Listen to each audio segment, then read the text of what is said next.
আসসালামু আলাইকুম। এই মুহূর্তে মাঠের বাইরের অনেক কিছু নিয়ে আলোচনা বা আলোচনাগুলো টক অফ দ্য টাউন। তবে রিশাদ হোসেন অন্যদিকে মাঠের ক্রিকেটে অস্ট্রেলিয়া কাঁপাচ্ছেন।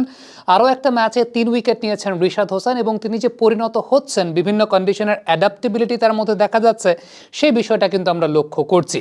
ঠিক এই মুহূর্তে আমার সামনে যে দুটো মার্কার আপনারা দেখতে পাচ্ছেন, এই দুইটা মার্কার কিন্তু আসলে মূলত রিশাদ হোসেনের বিগ ব্যাশে যাওয়ার পর স্টক লেন্থের জায়গাটা। বিশেষ করে এই ম্যাচটায় যে রিশাদ 3 উইকেট নিয়েছেন, তার ম্যাক্সিমাম নাম্বার অফ ডেলিভারিজ প্রায় 90% ডেলিভারি তিনি আসলে এই লেন্থটাতেই করেছেন। এখন দেখেন, এই লেন্থটা বেসিক্যালি আমাদের দেশের প্রেক্ষাপটে চিন্তা করলে এই লেন্থে বল যদি পিচ করে, ব্যাটসম্যান চা খাবে, চায়ে একটা সিপ দিবে, তারপর মারবে আরামসে।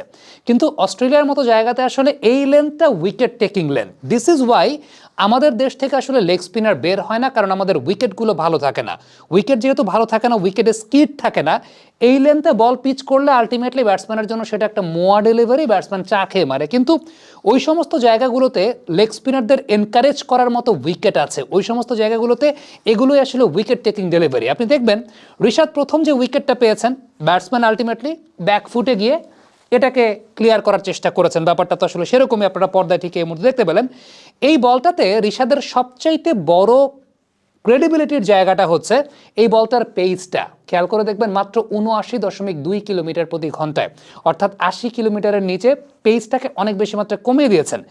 এই শিক্ষাটা রিশাদ ইনস্ট্যান্টলি পেয়েছেন। ইনস্ট্যান্টলি কীরকমভাবে পেয়েছেন? খুব সম্ভবত ওই ওভারের প্রথম বা দ্বিতীয় যে বলটা ছিল, সেই বলটা তো ব্যাটসম্যান প্রথম বলটা খুব সম্ভবত ফাইন লেগটাকে ক্লিয়ার করতে চেয়েছিলেন, বাট ওই বলটার পেসটা যেহেতু ৮২, ৮৩ বা ৮৪ কাছাকাছি ছিল, যে কারণে বলের পেসের কারণে বলটা বেরিয়ে গেছে। রিশাদ যখনই দেখেছেন যে ব্যাটসম্যান আবারও ওই টাইপের অ্যাটেম্পটে গেছেন, যে কাজটা করেছেন সেটা হচ্ছে বলের পেসটাকে কমিয়ে দিয়েছেন। ব্যাটসম্যান কিন্তু ওই জায়গাটা টাইমিংটা করতে পারেন নাই। সো এই যে প্রেজেন্স অফ মাইন্ড ব্যবহার করাটা, এটা কিন্তু রিশাদ কনফিডেন্সটা আসলে কোত্থেকে পাচ্ছেন? যেহেতু ফ্রিকোয়েন্টলি ম্যাচ খেলছেন, উইকেট পাচ্ছেন, কনফিডেন্সটা অনেক বেশি মাত্রায় বৃদ্ধি আছে। সো আলটিমেটলি তিনি এখন যা ইচ্ছা তাই করতে পারেন, অনেক এক্সপেরিমেন্ট তিনি করতে পারেন। এরপর আপনি খেয়াল করে দেখবেন যে ওই লেন্থটাতেই, এই লেন্থটাতেই বা শর্ট বল, রিশাদ কিন্তু ম্যাক্সিমামই শর্ট লেন্থেই বল করেছেন। এই শর্ট লেন্থে বল করে মারও খেয়েছেন রিশাদ। মিড উইকেট দিয়ে একটা ক্যাচ হতে হতে একটা ছক্কা হয়েছে, আর একটা তো একদম জেনুইনলি ছক্কা হয়েছে, but they did not mind, কারণ লেগ স্পিনারের দায়িত্বটা ওই সমস্ত কন্ডিশনে উইকেট টেকিং ডেলিভারি করা, এবং উইকেট টেকিং ডেলিভারি করলে আপনি মারও খেতে পারেন। বাট আনফর্চুনেটলি বাংলাদেশের ক্রিকেটের প্রেক্ষাপটে, যেখানে রানই হয় আসলে ১৩০, ১৪০, ওই জায়গায় ওই মার খেয়ে উইকেট নেওয়ার মতো লাক্সারিটা আমরা ওইরকম প্রমোট করতে পারি না, যে কারণে লেগ স্পিনার আমাদের প্রডিউস হয় না। সেকেন্ড উইকেট যেটা রিশাদ পেয়েছেন, সেই সেকেন্ড উইকেটটারও কিন্তু বলটা আলটিমেটলি শর্ট লেন্থেই পড়েছে। সেকেন্ড উইকেটেরও বলটা শর্ট লেন্থেই পড়েছে, বাট ফ্লাইট ছিল, টার্ন পেয়েছিলেন রিশাদ, কিন্তু ব্যাটসম্যান অনেকটা প্রি মেডিটেটেড ওয়েতেই আগে এগিয়ে এসে খেলার চেষ্টা করেছেন, টার্নে পুরোপুরি বিট হয়েছেন। এখন ওই যে লেন্থে বলটা করেছেন, ব্যাটসম্যান যদি জায়গায় দাঁড়িয়ে থাকতেন, এটাও কিন্তু বোলারের জন্য একটা রিস্ক ফ্যাক্টর হতে পারতো, কারণ এই টাইপের বলে রান স্কোর হয়, এই টাইপের বলে রান হয়, এই টাইপের বলগুলোতে রানও হয় আবার উইকেটও হয়। আনফর্চুনেটলি আমাদের বাংলাদেশের কাইন্ড অফ উইকেটে এই টাইপের বলগুলোতে শুধু রানই হয়, উইকেটটা আসলে হয় না। সো যে কারণে আমি বারবার বলি যে আমাদের দেশে আসলে লেগ স্পিনার প্রমোট করা যায় না কেন, টিমগুলো লেগ স্পিনার খেলাতে চায় না কেন? কারণ এই প্যাটার্নের যে বলগুলো থাকে, এই প্যাটার্নের বলগুলো যেগুলো আসলে wicket taking ball all over the world, আমাদের এখানকার উইকেটগুলোতে আসলে ব্যাপারটা এরকম, সেগুলো উইকেট টেকিং বল থাকে না। আরেকটা খুব ইম্পর্টেন্ট ব্যাপার, সেটা হচ্ছে লেগ স্পিনারদের কিন্তু ওভারে আপনি যখন 24টা বল করছেন, আমি ওভার না, আমি 24টা বল করলে 6-7টা বল অটোমেটিক্যালি একটু পেছনের লেন্থে পড়ে যায়। লেগ স্পিনার সবসময় কন্ট্রোল রাখতে পারে না, অটোমেটিক্যালি একটু পেছনের লেন্থে পড়ে যায়। বাংলাদেশে এই যে 6-7টা বল অটোমেটিক্যালি একটু কন্ট্রোল হারিয়ে পেছনের দিকে পড়ে যায়, এই 6-7টা বলে রান হয়ে যায় 25-30। দিস ইজ দ্য প্রবলেম, যে কারণে আরও প্রমোট করা যায় না। কিন্তু অস্ট্রেলিয়ার মতো কন্ডিশনে যেটা হয়, এই যে 6-7টা বল যদি মানে ভুলক্রমেও একটু পেছনের লেন্থে পড়ে যায়, সেক্ষেত্রে কিন্তু ওই 6-7টা বলের মধ্যে 2টা উইকেট পাওয়ার পসিবিলিটি থাকে। দিস ইজ দ্য ডিফারেন্স, যেখানে ওই সমস্ত কন্ডিশনগুলো আসলে লেগ স্পিনারদেরকে প্রমোট করার জন্য বা লেগ স্পিনারদেরকে এনকারেজ করার জন্য অনেক বেশি মাত্রায় ভ্যালুয়েবল। আপনি আবার এমনও দেখতে পারেন যে এই রিশাদ যদি, যেটা বিগ ব্যাশে যে লেন্থে বোলিং করে উইকেট পাচ্ছেন, এই রিশাদ এমনও হতে পারে যে বাংলাদেশের মাটিতে এসে যদি মিরপুরে কোনো ম্যাচ খেলেন, সেখানে উইকেট নাও পেতে পারেন, সিলেটে কোনো ম্যাচ খেলেন, উইকেট নাও পেতে পারেন, কারণ কন্ডিশনটা লেগ স্পিনারদের জন্য খুব বেশি ফেভারেবল থাকে না। So it's a very good decision by Bangladesh cricket board যে রিশাদকে বিগ ব্যাশ খেলতে পাঠানো হয়েছে। কনফিডেন্সটা তিনি বিল্ড আপ করেছেন, কারণ দিন শেষে যদি কনফিডেন্স না থাকে, ওই প্লেয়ার এমনিতেই ফ্রাস্ট্রেটেড হয়ে যায়, ওই প্লেয়ার ফ্রাস্ট্রেটেড হয়ে এরপর দেখা যায় যে মোটিভেশনটাই পায় না। বাবা, এত এনার্জি কই পাও? এই পাওয়ার চুমুকে action.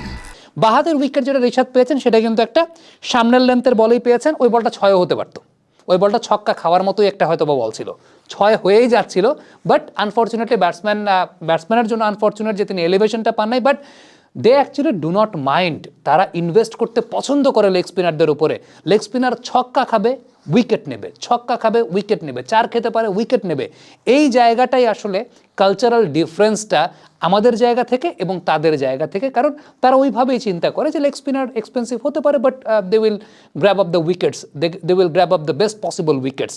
So this is it. আমার কাছে মনে হয় যে বাংলাদেশ ক্রিকেট বোর্ডের একটা ভালো সিদ্ধান্তের জায়গাটা রিশাদকে বিগ ব্যাশে প্রমোট করা, বিগ ব্যাশের সুযোগ যেহেতু পেয়েছেন তাকে বিগ ব্যাশে খেলার জন্য অনুমতি দেওয়াটা। আর রিকি পন্টিংয়ের কথা যদি আমি বলি, পন্টিং এটাই বুঝেছেন ঋষাদের যে বোলিং প্যাটার্নটা আছে, লম্বা, জোরের উপর বোলিং করা শিখছেন, অনেক উঁচু থেকে বলকে হিট দ্য ডেক করতে পারেন। সো আলটিমেটলি এটা অস্ট্রেলিয়ান কন্ডিশন অনেক বেশি মাত্রায় কাজে দেবে, ভালো কন্ডিশনগুলোতে, উইকেট যখন ভালো তখন এই কন্ডিশনগুলোতে এই বলগুলো কাজে দেবে। এই বিষয়টা রিকি পন্টিং আসলে বুঝতে পেরেছেন দেখেই তাকে কিন্তু বিগ ব্যাশে নিয়েছেন। অন দ্য আদার হ্যান্ড, আপনি যদি বাংলাদেশের সোশ্যাল মিডিয়া, মানে ঋষাদ যদি কোনো একদিন একটু উইকেট না পান, কোনো একদিন দেখা গেল যে মার খাচ্ছেন, বাংলাদেশের সোশ্যাল মিডিয়া খুললে পরে আপনি দেখবেন যে ঋষাদ চলে না, গুগলি করতে পারে না, এ কেমন বোলার, এই সেই। ঋষাদ এখনও খুব বেশি গুগলি করেন না, ঋষাদ এখনও স্টক লেগ স্পিনের উপরই আসলে চলেন। বিগ ব্যাশে যাওয়ার পরও কালে ভদ্রে গুগলি করেছেন, উইকেটও পেয়েছেন, বাট এটা কেবল তিনি শিখছেন। সো গুগলি না করেও লেগ স্পিনার যদি আসলে প্রপার কন্ডিশন পায়, প্রপার ওই প্রমোশনটা পায়, ওই প্রপার ফ্রিডমটা পায়, প্রপার ক্রিকেটিং কালচারটা পায়, leg spinner can do anything, leg spinners can be match winners, যেটা সত্যিকারের অর্থে আমাদের বাংলাদেশের কন্ডিশনটা তো ফেভার করে না। দ্বিতীয়ত আমাদের ক্রিকেটিং কালচার, আমাদের ক্রিকেটিং মেন্টালিটি, আমরা তো আসলে 150 ওভারে 180, 200 খেলা ডোমেস্টিক টিম, মানে ডোমেস্টিক ক্রিকেটগুলোতে 180, 200 এটাই হচ্ছে আমাদের রান। সো ওই জায়গাটাতে ইকোনমিটা আমাদের কাছে অনেক ইম্পর্টেন্ট। আমরা চাই আরে একটা বোলার 10 ওভার বল করলে 40টা ডট বল দিবে, আদারওয়াইজ সে কোনো বোলার হইলো নাকি। বাট ফ্যাক্ট হচ্ছে ওয়ার্ল্ড ক্রিকেট ওইভাবে চলে না। ওয়ার্ল্ড ক্রিকেট অনেক বেশি মাত্রায় অ্যাটাকিং, ওয়ার্ল্ড ক্রিকেট অনেক বেশি মাত্রায় অ্যাগ্রেসিভ ক্রিকেট চলে। সেই জায়গাটা বোলাররা মার খায়, কিন্তু বোলারদের কাজ উইকেট নেওয়াটা। এক এক বোলারের এক এক ধরনের কাজের জায়গা থাকে, যে কোনো বোলার হয়তো বা ইকোনমিক্যাল হবে, কোনো বোলার ইকোনমিক্যাল হলে ওই পাশ থেকে আরেক বোলার উইকেট নিয়ে দেবে, সে এক্সপেন্সিভও হতে পারে। এই বিষয়গুলো আসলে ক্রিকেটিং কালচারের ব্যাপারে আনফর্চুনেটলি আমাদের দেশে আসলে ওইভাবে গড়ে ওঠে নাই।